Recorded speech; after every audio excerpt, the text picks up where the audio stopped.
పశ్చాత్తాపం ఈ మాట మనం చాలాసార్లు వింటూ ఉంటాం కదూ. అసలు దీనికి నిజమైన అర్థమేంటి? లెంట్ కాలంలో ఉన్నాం కాబట్టి ఈ మూడో రోజున మనం కేవలం బాధపడటం కంటే లోతైన, అంటే హృదయం లోతుల్లోంచి వచ్చే నిజమైన పశ్చాత్తాపం గురించి తెలుసుకుందాం.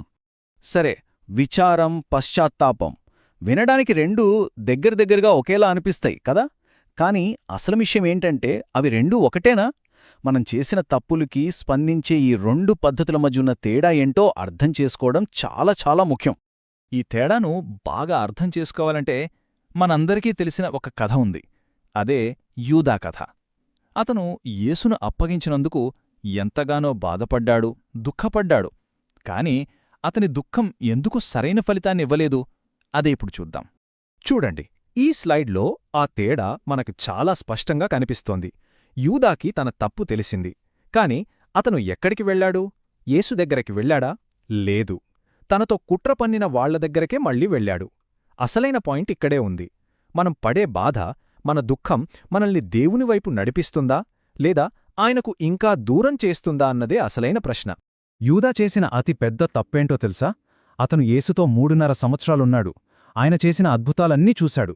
ఒక్క పాపి అయిన స్త్రీ వచ్చి అత్తరుపోస్తే ప్రభూ ఆమె పాపాల్ని క్షమించటం కళ్ళారా చూశాడు. అయినా సరే, క్రీస్తు అందించే ఆ బేషరతు ప్రేమ, ఆ క్షమాపణ ఎంత గొప్పదో దాని లోతు ఏంటో అతనస్సలు గ్రహించలేకపోయాడు. అదే అతని వైఫల్యం. అలా ప్రేమను అర్థం చేసుకోలేకపోవడం వల్లే యూదా యొక్క దుఃఖం ఫలించలేదు.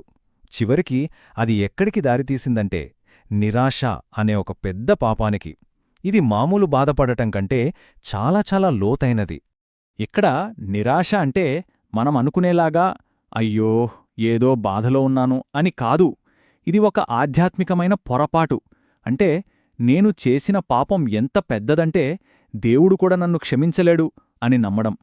అలా నమ్మడం అంటే దేవుని ప్రేమను, ఆయన క్షమాశక్తిని మనం పూర్తిగా తిరస్కరిస్తున్నట్టే లెక్క. మూల గ్రంథం చాలా స్పష్టంగా చెప్తోంది. ఒక్కో క్షణం దీని గురించి ఆలోచిద్దాం. నిరాశ ఒక పాపం. ఎంత బరువైన మాట కదా. యూదా చేసింది ఇదే. దేవుని ప్రేమ ఎంత లోతైనదో అతను అర్థం చేసుకోలేక నిరాశ అనే పాపంలో కూరుకుపోయాడు. సరే, మరి దీనికి పరిష్కారమేంటి? ఈ గర్వానికి, పాపానికి దేవుడిచ్చిన సమాధానమేంటి? ఆ సమాధానం మనకి సిలువలోనే దొరుకుతుంది.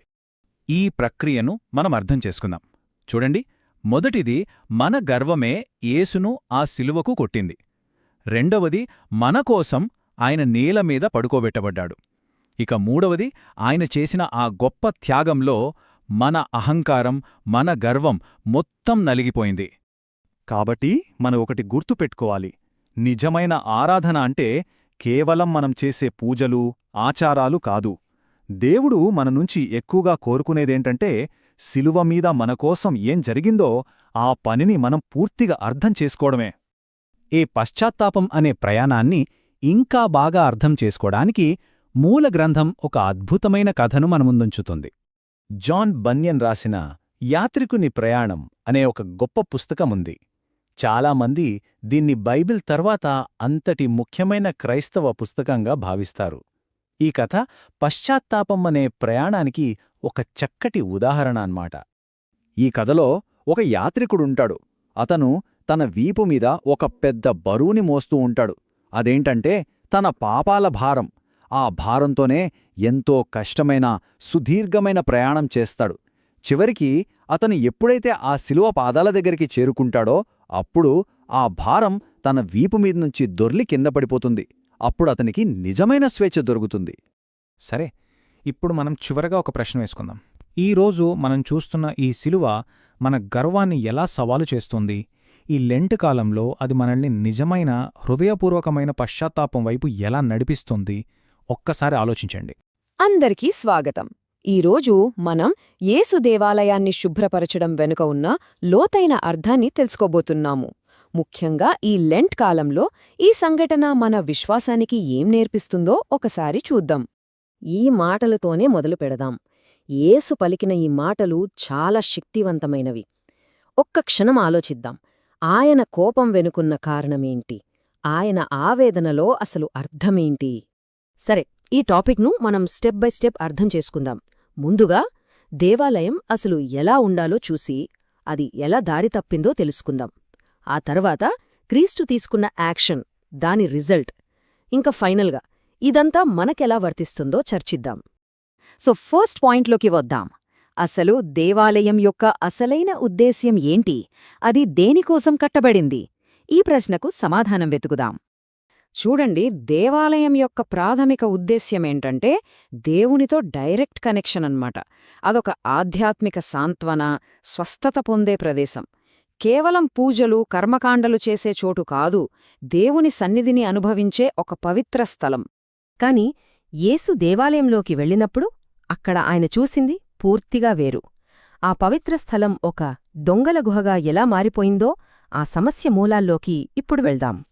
ఇక్కడ చాలా స్పష్టమైన తేడా కనిపిస్తోంది చూడండి. ప్రజల ఫోకస్ అంతా దేవుని కోసం ఆనందంగా ఇచ్చే అర్పణల మీద నుంచి పాపాలని కవర్ చేసుకోవడానికి చేసే ఒక లావాదేవీల సిస్టంగా మారిపోయింది. దీనివల్ల లాభపడింది వర్తకులు, కాని ఆరాధనలో ఉండాల్సిన హృదయం, అంటే పశ్చాత్తాపం, దేవునితో బంధం, ఇవన్నీ పోయి అదొక ఫైనాన్షియల్ డీల్గా తయారైందన్నమాట. ఇది అక్కడ ఉన్న ఆధ్యాత్మిక పతనాన్ని పర్ఫెక్ట్గా వివరిస్తుంది. వినయంతో సేవ చేయడం పోయి విశ్వాసమనేది డబ్బుతో నడిచే ఒక ప్రొఫెషన్గా మారిపోయింది.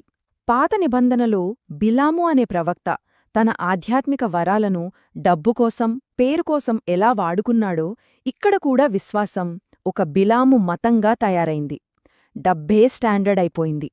ఈ పరిస్థితిని చూసిన యేసు చాలా నిర్ణయాత్మకంగా, ఇంకా చెప్పాలంటే ఒక నాటకీయమైన చర్య తీసుకున్నారు. ఆయన చర్యలో కేవలం కోపం లేదు, అదొక ఉద్దేశపూర్వకమైన, శక్తివంతమైన ప్రకటన. ఆయన చేసిన పనులు ఏవీ యాదృచ్ఛికం కాదు, అవన్నీ ఒక పద్ధతి ప్రకారం జరిగాయి. దేవాలయాన్ని ఆక్రమించేసిన ఆ కమర్షియల్ సిస్టంను కూల్చివేయడమే ఆయన ఉద్దేశం. ప్రతి యాక్షన్ వెనుక ఒక లోతైన సందేశముంది. సరే, యేసు ఆ వాణిజ్యాన్నే వెళ్లగొట్టారు. కాని ఆ గందరగోళం తర్వాత ఏమైంది? అసలు కథ అక్కడే మొదలవుతుంది. ఆ శుద్ధీకరణ తర్వాత వచ్చిన మార్పు నిజమైన ఆరాధన ఎలా మొదలవుతుందో మనకు చూపిస్తుంది. వ్యాపారం స్థానంలోకి కరుణ వచ్చింది. డబ్బులు మార్చేవాళ్లు, అమ్ముకునేవాళ్లు వెళ్ళిపోయిన తర్వాత గ్రుడ్డివాళ్లు, కుంటివాళ్లు దేవాలయంలోకి యేసు దగ్గరకొచ్చారు. అప్పుడు ఆయన వారిని స్వస్థపర్చారు. అంటే నిజమైన ఆరాధన అనేది బలులతో, అమ్మకాలతో మొదలవ్వలేదు. దేవుని శక్తి, ఆయన కరుణను డైరెక్ట్గా అనుభవించడంతో మొదలైంది. ఆర్భాటాలన్నీ ఆగిపోయినప్పుడు దేవుని సన్నిధి అక్కడ ప్రత్యక్షమైంది. అక్కడ పరిస్థితి ఎలా ఉందంటే, ప్రార్థనలు, ఆరాధనలు వినిపించాల్సిన ఆ పవిత్ర స్థలం ఒక పెద్ద సంతలా మారిపోయింది. అంతా గందరగోళం. ఒకవైపు కొనేవాళ్లు, మరోవైపు అమ్మేవాళ్లు, ఇంకో పక్క డబ్బులు మార్చేవాళ్ల అరుపులు. అసలది దేవుని మందిరంలానే లేదు. సరే, మరి ఈ పరిస్థితిని చూసి యేసు ఊరుకున్నారా? లేదు.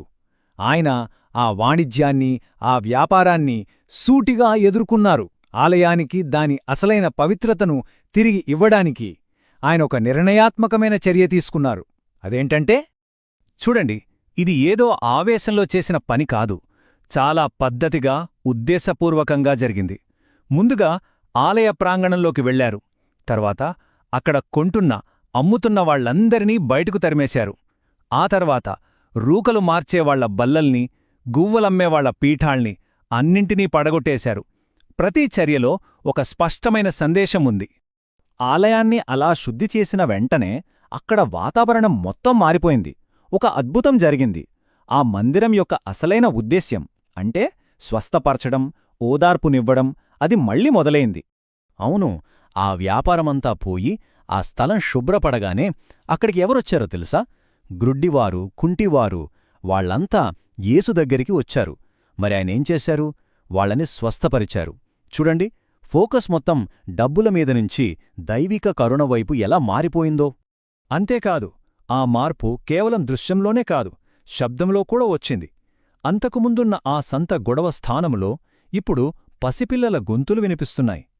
వాళ్లు దావీదు కుమారునికి హొసన్నా అని కేకలు వేస్తూ ఆరాధిస్తున్నారు. వ్యాపారపు చప్పుడు పోయి స్వచ్ఛమైన స్తుతుల శబ్దం నిండిపోయిందా ప్రాంగణమంతా. సరిగ్గా ఇక్కడే మనం అసలు విషయానికొస్తున్నాం. వాణిజ్యానికి, కరుణకు మధ్య ఉన్న తేడా ఏంటో ఇప్పుడు చూద్దాం. ఈ రెండింటి మధ్య ఉన్న తేడా చాలా స్పష్టంగా ఉంది కదూ.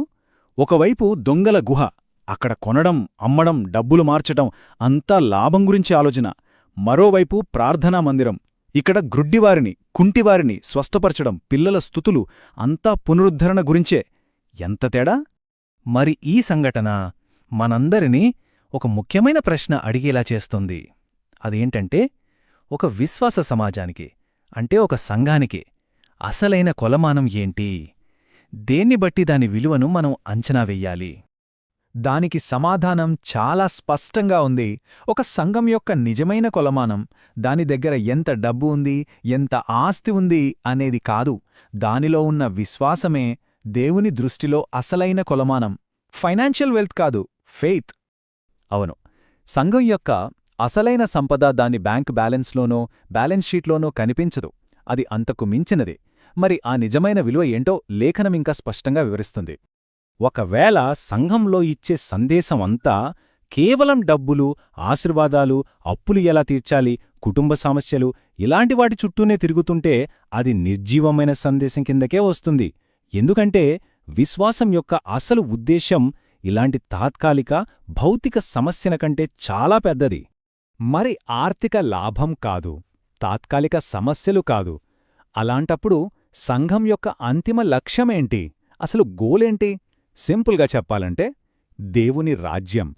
అవును, సంఘం యొక్క ప్రధానమైన, ముఖ్యమైన ఉద్దేశ్యం ఈ భూమి మీద దేవుని రాజ్యాన్ని స్థాపించడం. ఇది ఫైనాన్షియల్ గ్రోత్ గురించి కాదు, స్పిరిచువల్ ట్రాన్స్ఫర్మేషన్ గురించి, అంటే ఆధ్యాత్మిక పరివర్తన గురించన్నమాట. సో ఫైనల్గా మనం గుర్తుంచుకోవాల్సిన విషయాలేంటంటే, సంఘం అనేది కేవలం ఏదో భౌతిక కార్యకలాపాలు చేసే చోటు కాదు. అది దేవుణ్ణి కలుసుకునే ప్రదేశం. నిజమైన ఆశీర్వాదాలు కావాలంటే మనం కోరుకోవాల్సింది డబ్బుని కాదు, ఆధ్యాత్మిక బహుమతుల్ని. మన విశ్వాసం యొక్క శక్తి అంతా కూడా దేవుని ఆత్మను, ఆయన స్వభావాన్ని పొందడం మీదే ఉండాలి. ఇదంతా విన్నాక మనల్ని మనం వేసుకోవాల్సిన ఒకే ఒక్క ప్రశ్న మిగిలింది. మన సమాజం ఎలా ఉంది? ఒక సంతలాగా ఉందా, లేక స్వస్థపరిచే పవిత్ర స్థలంగా ఉందా? మన విశ్వాస సమాజాల అసలు ఉద్దేశమేంటో ఒక్కసారి ఆలోచించుకోవాల్సిన సమయమిది.